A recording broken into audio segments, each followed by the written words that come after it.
Concern है, मान के चलिए इस टॉपिक से इतर भी आप इस चीज़ को समझ सकते हैं कि हमारा आप सबसे बड़ा कंसर्न है कि हमारा बच्चा, हमारे जितने भी स्टूडेंट्स हैं सोशल मीडिया पे अपना वक्त बर्बाद कर रहे हैं, या फिर मोबाइल में अगर आप उनको कोई होमवर्क भेजते भी हैं तो वो मोबाइल का दुरुपयोग कर रहे हैं। तो अब ये एक सबसे बड़ा चैलेंज आ गया।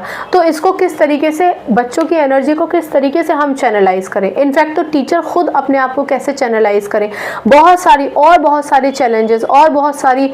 अब ये भी सबसे बड़ा चैलेंज है कि एक स्टूडेंट जो बहुत बेहतर है, जिसका दिमाग बहुत अच्छा है, जो मेहनत बहुत कर सकता है, लेकिन उसको टेक्नोलॉजी उतनी मुहैया नहीं हो पा रही है, तो ये भी तो एक चैलेंज है ना। तो इन सारे चैलेंजेस को कॉम्बैट करना भी एक बड़ा काम होता है, जो टीचर के लेवल पर ही नहीं होता है, ट्रेनिंग के लेवल पर हमारा स्टेट डिसाइड करता है कि किस तरीके से हमें हमारे टीचर्स को ग्रूम करना है, और ये पूरा जो एक सिस्टम चला आ रहा है ना, इस पूरे सिस्टम को हमें किस तरीके से बेहतर बनाना है। चलिए, ये हमारे हो गए ऑब्जेक्टिव्स। अब आ जाते हैं हमारे फंक्शंस।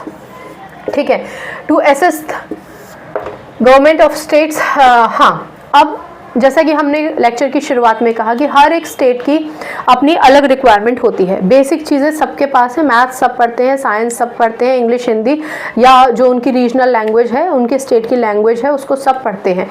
लेकिन उसके बाद हमारे स्टेट की रिक्वायरमेंट क्या है? अब मेरा स्टेट बहुत ही ज़्यादा पिछड़ा हुआ है। मेरा जो जस्ट बाजू वाला स्टेट है वो है बेंगलुरु, या फिर वो है दिल्ली, या कोई भी मेट्रोपॉलिटन सिटी, कोई भी मेट्रो सिटी।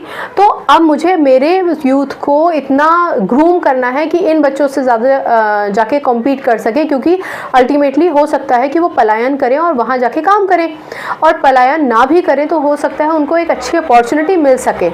हो सकता है क्या, मिलनी ही चाहिए।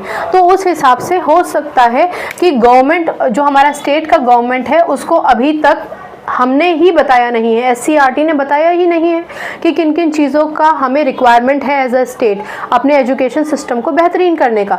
तो ये काम करता है SCERT। SCERT स्टेट को असिस्ट करता है, स्टेट गवर्नमेंट को असिस्ट करता है, ताकि वो नए नए एकेडमिक पॉलिसीज़ लेकर आएंगे, और नए नए एकेडमिक पॉलिसीज़ लेकर आएंगे तो उनको पता चलेगा कि हमें एजुकेशन में किस तरीके के डेवलपमेंट करने हैं। फिर वो उन पॉलिसीज़ के हिसाब से डेवलपमेंट करते हैं।